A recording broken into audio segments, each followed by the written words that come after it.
Bismillahirrahmanirrahim. Assalamualaikum warahmatullahi wabarakatuh. Waalaikumsalam warahmatullahi wabarakatuh. Alhamdulillah wassalatu wassalam ala Rasulillah sallallahu alaihi wasallam. La haula wa la quwwata illa billah. Rabbana syrah lana sudurana wa yassir lana umurana wahlul 'uqdatam min lisanina yafqahu qawlana. Allahumma arinal haqqa haqqan warzuqna ittiba'ah wa arinal batila batilan warzuqna ijtinabah. Amma ba'du. Segala pujian dan syukur kita kehadirat Allah Maulana Subhanahu wa taala. Kita mengucapkan alhamdulillah bi ni'matihi tatimmus shalihat. Kemudian setelah itu kita menyampaikan salawat dan salam kita kepada Habibina wa Sayyidina Muhammad Rasulullah sallallahu alaihi wasallam. Kita masuk kepada lanjutan daripada kajian tafsir kita. Kita sekarang membuka Al-Quran, firman Allah Subhanahu wa taala, surat Al-Baqarah ayat yang ke-43, 42. Ini lanjutan kita. A'udzubillahi minasyaitonirrajim. Ikuti semuanya ya. Bismillahirrahmanirrahim. Wala talbisul haqqa. Dan janganlah kamu membungkusi kebenaran. Bil batil. Dengan kebatilan. Wa taktumul haqqa. Lalu kamu menyembunyikan yang hak. Wa antum ta'lamun. Dan kamu mengetahui. Jangan yang hak itu kalian sembunyikan. Ini firman Allah di ayat ini. Jangan yang hak itu kamu sembunyikan, sementara yang batil kamu nampakkan. Membungkusi, kayak badan dibungkusi oleh pakaian. Yang nampak itu bukan badan, tetapi yang nampak adalah apa? Pakaian. Seseorang tergantung pada pakaian apa yang dipakainya. Para aktor, para lakon, para artis, biasanya walaupun dia Kristen, walaupun agamanya bukan Islam, tapi kalau dipakaikan songkok, kopiah haji, kemudian dipakaikan baju koko, disuruh pegang tasbih, maka orang akan menyangka dia Muslim. Begitu juga kebalikannya, seorang ulama disuruh dengan tampilan preman, pakaiannya preman, maka dan disuruh dia pakai salib, orang akan menyangka ini adalah preman, ya, orang yang bukan beragama Islam. Artinya aslinya dia adalah ulama, orang saleh. Kemudian karena dikasih pakaian kebatilan, maka orang akan menyangkanya orang kafir. Orang akan menyangkanya orang jahat. Maka seseorang tergantung apa yang dipakaikan kepadanya.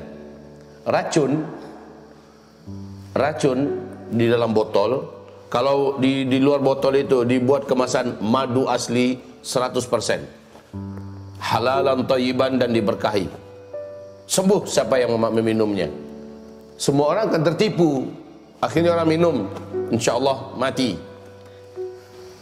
Madu dibungkusi racun, madu dibungkusi kemasan poison, ya, racun paling mematikan. Hitungan detik orang akan mati bila mengkonsumsinya. Semua orang akan takut kepadanya, semua orang akan menjauhinya. Padahal madu ini madu bermanfaat, tapi karena dibungkusi dengan kebatilan, maka orang akan menjauhinya. Orang akan memisahkan diri darinya. Ini perbuatan yang dilarang oleh Allah. La talbisul haqqa bil batil. Jangan kamu membungkusi, memakaikan pakaian untuk kebenaran itu dengan pakaian yang batil. Wa taktumul haqq. Lalu kamu menyembunyikan yang benar. Wa taktumul haqqa wa antum ta'lamun. Padahal kamu tahu bahwa ini adalah hak, ini adalah madu, ini adalah baik, ini adalah benar. Siapa yang melakukan perbuatan ini dan siapa yang dilarang oleh Allah? Dalam konteks saat ini masih Bani Israel, ya. Bani Israel, orang Yahudi yang melakukan perbuatan ini. Mereka memiliki kebiasaan menyembunyikan yang benar, menampakkan yang batil. Dia tahu kelompok ini benar, dia tahu orang ini benar. Akan tetapi sayang sekali orang yang benar ini dibungkusi, dipolesi dengan kebatilan sampai dia dibenci oleh orang banyak. Padahal dia adalah benar. Mungkin kalau untuk tataran politik hari ini di Indonesia ya. Kalau untuk tataran politik hari ini di Indonesia, para ulama-ulama kita yang terus menyuarakan kebenaran, yang terus menasihati penguasa dan pemerintah, yang terus menyampaikan al-haq walaupun itu pahit, tapi oleh para buzzer-buzzer mereka membungkusi penyampaian-penyampaian para ulama ini dengan bahasa-bahasa yang berbahaya. Mereka katakan ini adalah kaum intoleran, kaum yang radikal, kaum yang anti Pancasila, kaum yang macam-macam mereka beri nama, mereka beri label, sampai kepada tingkat teroris dan sebagainya. Padahal mereka adalah pihak kebenaran. Sama dengan nasib Nabi Musa. Siapa yang dihadapi oleh Nabi Musa? Firaun. Siapa yang baik? Nabi Musa atau Firaun? Nabi Musa pasti baik. Yang jahat siapa? Yang menjadi pemimpin Nabi Musa atau Firaun? Firaun. Yang menjadi rakyat Nabi Musa atau Firaun? Nabi Musa benar, dia adalah rakyat, dia yang memberikan nasihat kepada Firaun dan dia yang mengajak rakyat kepada jalan Allah. Sementara Firaun orang yang berkuasa, pemerintah jahat. Apa katanya dalam Al-Quran? Kata Firaun, diabadikan oleh dalam Al-Quran, Musa itu penjahat, Musa itu berbahaya untuk negeri, Musa ini harus ditangkap, Musa harus dihabisi. Awas kalian jangan mendampinginya, jangan kalian bersamanya. Coba Firaun menjadi salah satu bentuk figur yang persis dengan ayat Al-Baqarah 42 barusan. Dia bungkusi yang benar itu dengan kebatilan. Dia isukan kepada publik bahwa Musa jahat. Ternyata perangai Firaun dan Bani Israel ini selalu ada sampai hari kiamat. Mungkin kita perlu ingatkan apa yang disampaikan oleh Amirul Mukminin Umar bin Khattab. Apa kata beliau? Perangai orang Yahudi dan Nasrani dalam Al-Quran yang diceritakan oleh Allah, orang-orang yang Allah ceritakan sudah meninggal dunia. Orang yang diceritakan oleh Allah dalam Al-Quran sudah meninggal dunia. Masih hidup atau sudah meninggal? Sudah meninggal semua. Tetapi ayatnya tetap ada. Ayatnya tetap ada dan ayat ini terpakai sampai hari kiamat. Maka kata Umar bin Khattab, sekalipun orang yang diceritakan sudah meninggal, ayatnya masih ada, maka yang dimaksud berikutnya oleh ayat ini adalah kalian hai orang Islam, kalian hai umat Muhammad, siapapun yang meniru perangai mereka, siapapun yang memiripkan diri dengan ciri dan akhlak kotor mereka, dialah yang dimaksud dengan ayat-ayat dalam Al-Quran itu. Coba kita ulangi lagi ya, supaya kita semua paham. Apa kata Umar bin Khattab di dalam hadis Sahih Bukhari Muslim? Umar bin Khattab berkata, semua orang yang Allah ceritakan dalam Al-Quran dari kaum Yahudi dan Nasrani, serta orang-orang yang kaum Yahudi dan Nasrani, orang yang Allah ceritakan ini sudah tak ada lagi. Yang karena orang itu ayat ini turun, orang-orang yang diceritakan sudah tak ada. Apakah ayatnya juga jadi tak ada atau masih ada? Ayatnya masih ada enggak atau sudah hilang? Masih ada. Orang yang diceritakan sudah tak ada. Lalu siapa yang dimaksud oleh ayat ini? Ketika ayatnya masih ada, yang diceritakan sudah enggak ada, siapa yang dimaksud berikutnya? Seluruh orang Islam, seluruh umat Nabi Muhammad, kata Umar bin Khattab, yang meniru gaya, perangai, akhlak menjijikkan Bani Israel tersebut. Umat Islam yang dimaksud. Maka itu yang dimaksud oleh Rasulullah sallallahu alaihi wasallam, man tashabbaha biqaumin fahuwa minhum.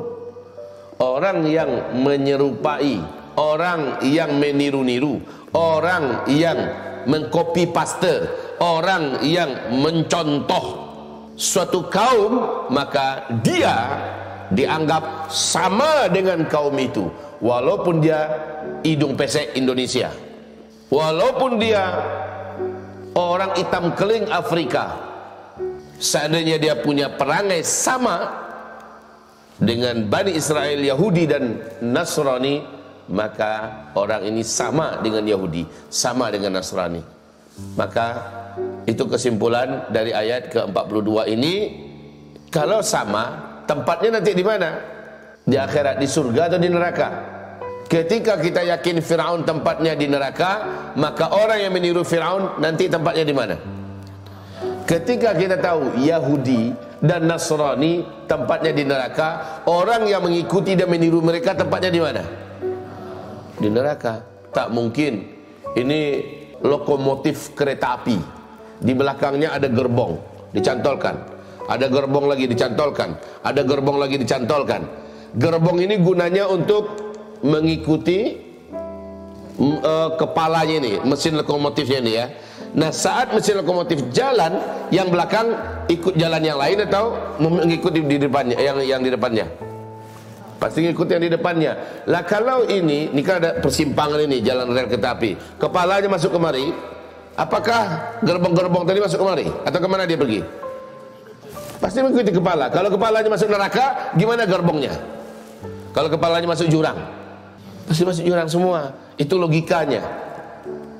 Anta ma'aman ittaba'ata. Engkau bersama orang yang engkau ikuti. Engkau bersama orang yang engkau ikuti.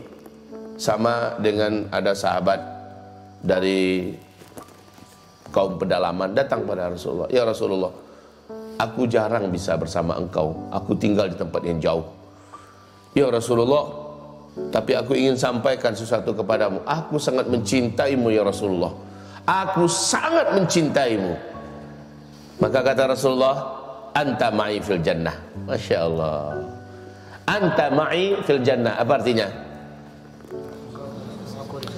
Engkau akan bersama aku nanti di dalam surga. Kenapa? Karena orang ini mencintai Rasulullah, mengikuti Rasulullah, maka Rasul katakan anta ma'i fil jannah. Engkau bersama aku dalam surga. Beda ya dengan seorang wanita yang sholatnya lama, baca Qur'annya panjang, zikirnya Masya Allah, doanya panjang, tapi ternyata akhlak yang ditirunya bukan akhlak Rasulullah. Akhlak ditirunya adalah akhlak penghuni neraka. Kata sahabat-sahabat yang cerita tentang wanita ini, cuma ya Rasulullah, dia kalau bicara mulutnya sangat kasar, mulutnya sangat tajam. Maka kata Rasulullah, dia tidak di surga. Hiya finnar, wanita itu di dalam neraka.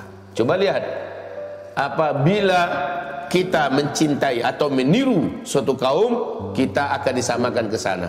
Walaupun kita ahli ibadah, jangan tiru-tiru orang jahat. Jangan tiru-tiru orang jahat. Kita yakinlah semua kita tanpa kecuali, kita tahu ini jahat tak baik, ini bagus sekali, ini sangat enak dilihat dan dinikmati, sementara yang ini sangat pahit dilihat dan diikuti. Lalu kita ambil yang mana? Kembali kepada prinsip anta ma'aman tasyabbahta. Engkau akan bersama dengan orang yang engkau contoh, engkau akan bersama dengan orang yang engkau ikuti. Sekali lagi kata Nabi, al-mar'u ala dini khalilih.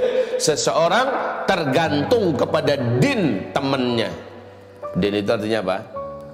Agama, akhlak. Kalau temannya pemalas, dia suka berteman dengan pemalas, sholat ke masjid pemalas, ya, belajar pemalas, nggak mau sungguh-sungguh, insya Allah dia akan sama dengan temannya.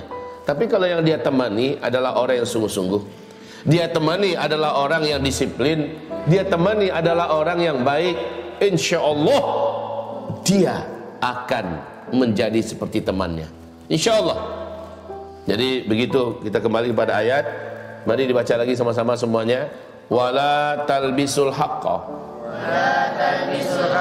dan janganlah kamu membungkusi kebenaran, bil batil, dengan kebatilan, wa taktumul haqqa, dan kamu menyembunyikan kebenaran, wa antum ta'lamun, sementara kamu mengetahuinya. Talbisu itu jangan diartikan campur aduk ya. Makanya pengartiannya seperti yang kita baca tadi, jangan kamu memakaikan kebenaran dengan kebatilan. Talbisu, malabis, libas. Malabis itu artinya apa? Baju, pakaian. Talbisu, jangan kamu memakaikan, gitu harusnya. Jangan kamu memakaikan kebenaran itu dengan jadi pakaiannya kebatilan, membungkusi, kayak kita ceritakan tadi. Isinya madu, tapi dibuat di luarnya racun. Dibuat di luarnya apa? Akhirnya orang menjauhi.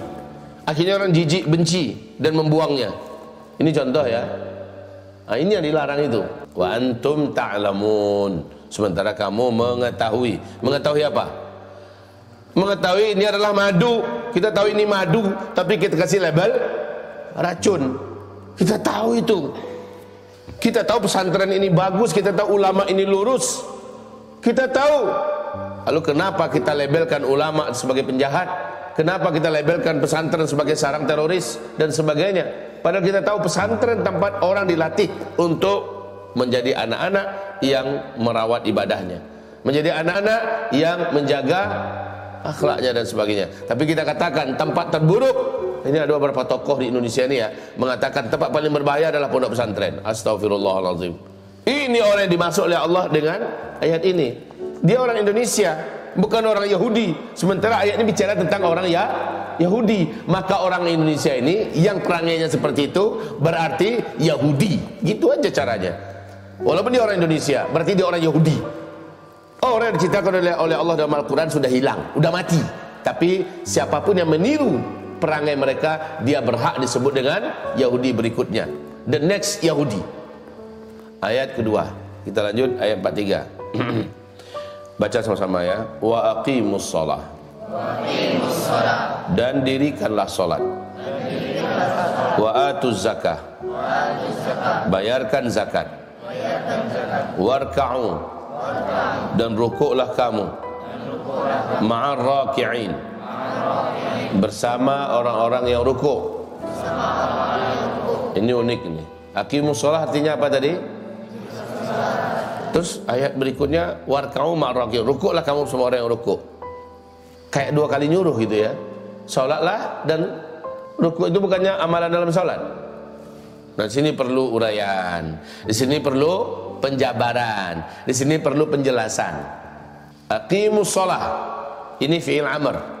Atuz zakah, fi'il amr juga. Warka'u, fi'il amr juga. Fi'il amr itu apa?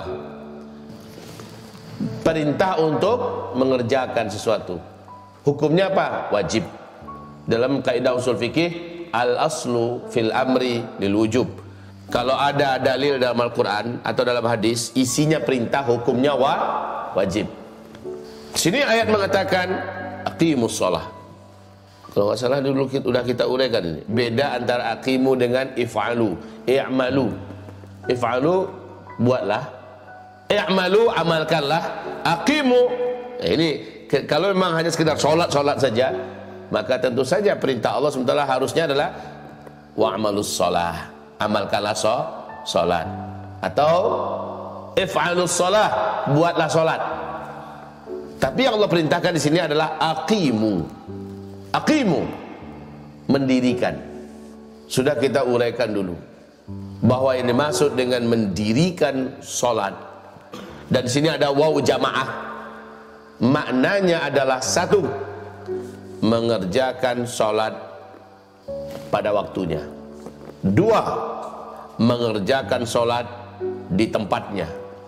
Jangan kerjakan solat bukan di tempatnya. Di WC kita kerjakan solat. Jangan kita kerjakan solat bukan pada tempatnya. Di gereja kita solat. Jangan kita kerjakan solat bukan pada tempatnya.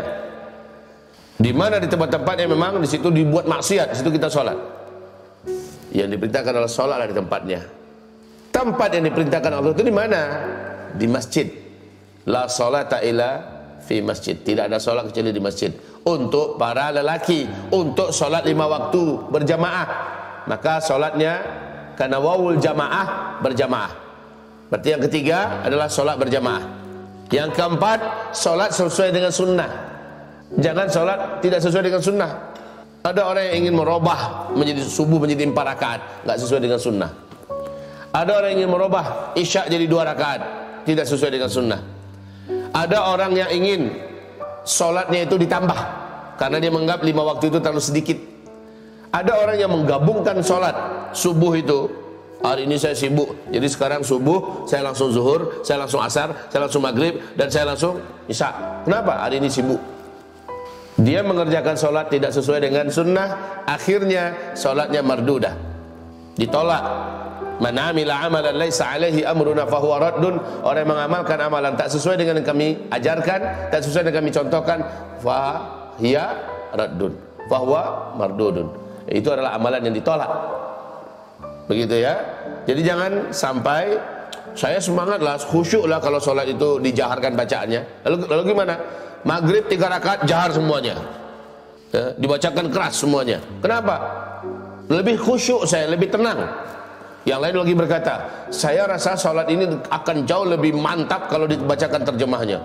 Allahu Akbar, Allah yang maha besar. Ya, dibaca terjemahnya. Inni wajjahtu wajhiya, bagi orang yang baca ini wajjahtu, ya, aku sesungguhnya menghadapkan wajahku lilladzi fataras samawati wal ard, kepada yang telah menciptakan seluruh langit dan bumi. Dibacakan. Kenapa kamu baca begitu? Karena lebih aku mantap dengan itu, aku lebih rasa khusyuk dengan itu, baru terasa aku salat di depan Allah. Tidak dicontohkan Rasulullah, dia buat macam itu, ditolak. Jadi aqimus shalah, salatnya harus sesuai sunnah. Coba kita ulang balik, baru 4 nih. Apa yang maksudnya aqimu? Dirikanlah, pertama, salat pada waktunya. Ya. Yang kedua, salat pada tempatnya, masjid. Ya. Yang ketiga, salatnya berjamaah. Yang keempat, salatnya sesuai dengan sunnah. Barulah yang kelima, salatnya khusyuk dan fokus. Salatnya khusyuk dan fokus. Oke. Anak-anakku sekalian dan kaum muslimin dimanapun berada, aqimus shalah, ini yang dimaksud. Terus yang kedua, wa atuz zakah, dan bayarkanlah zakat.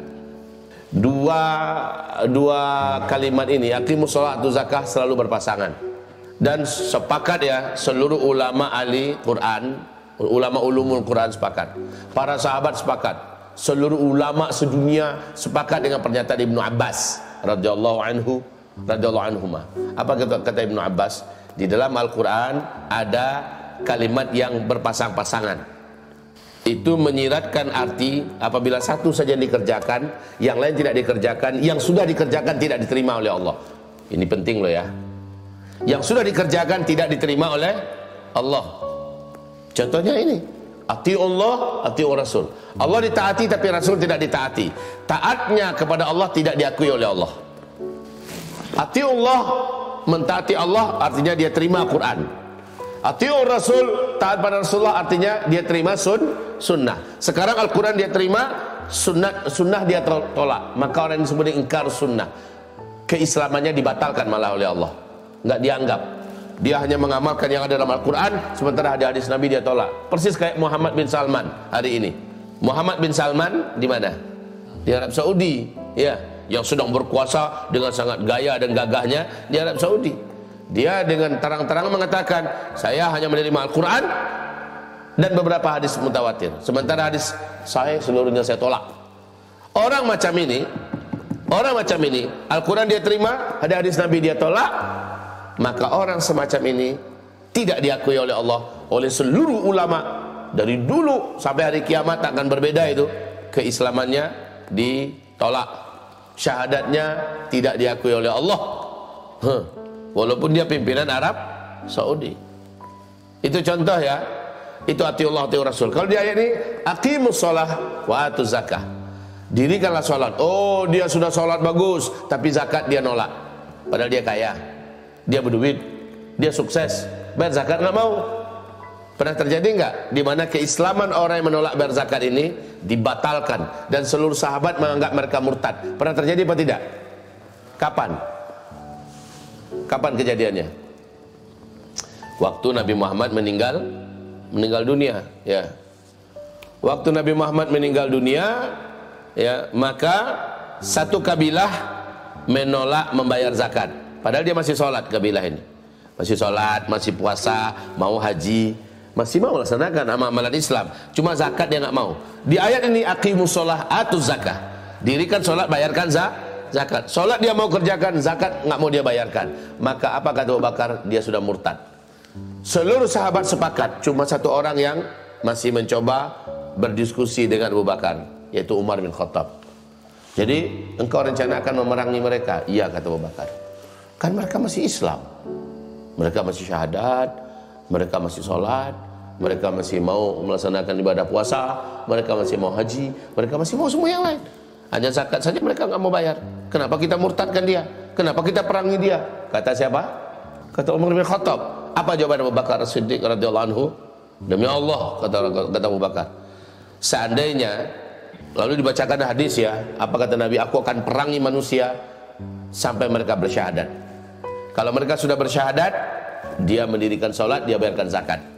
Apabila mereka sudah melakukan itu, terlaranglah darahnya dari ditumpahkan dan terjagalah harta dan kehormatannya.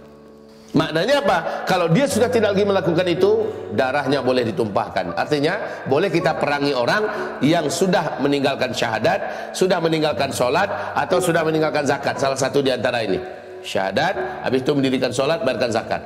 Ternyata ini kaum kabilah tak mau bayar zakat. Berarti halal darahnya, halal hartanya, halal kehormatannya. Setelah bacakan hadis ini, apa kata Umar bin Khattab? Anda benar. Sekarang saya sudah percaya Anda benar. Lalu Umar bin Khattab pun sepakat. Setelah itu tidak ada satu pun sahabat yang tidak sepakat. Mereka satu kabilah yang menolak bayar zakat ini murtad. Makanya di dalam sejarah disebut dengan qitalul murtadin, memerangi orang-orang murtad. Dalam sejarah ya, memerangi orang murtad. Penyebab murtadnya apa? Salat dia mau, zakat dia menolak. Jadi di sini atuz zakah, bayarkan zakat, pasangan daripada salat. Berarti kalau dia murtad, salat yang sudah dia buat sebanyak apapun tidak diakui oleh Allah. Itu ya. Baik. Terakhir, warka'u ma'ar raki'in. Ruku' itu adalah bentuk daripada ketundukan mutlak, bentuk daripada kepatuhan mutlak. Dan rukuklah kamu bersama orang-orang rukuk.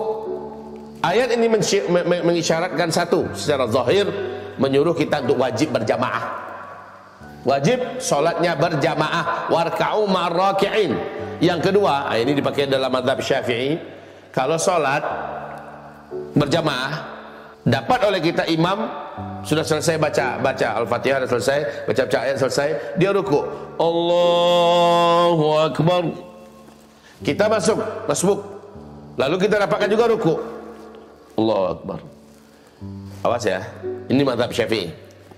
Allahu Akbar, rukuk imam. Selama imam belum berdiri, selama imam belum mengumandukan Sami Allahu liman hamidah. Nah, selama imam dapat rukuk, kita nyusul, gabung, rukuk pula kita, Sami Allahu liman hamidah, Sami Allahu liman hamidah. Menurut mazhab Imam Syafi'i, orang ini telah mendapatkan satu rakaat. Menurut mazhab Imam Syafi'i, telah mendapatkan satu rakaat. Kecuali Allahu Akbar, kita nyusul, Allahu Akbar. Pas kita Allahu Akbar, Sami Allahu liman hamidah, nggak dapat. Gitu ya. Ini mazhab Imam Syafi'i. Kita di Indonesia memakai mazhab Imam Syafi'i.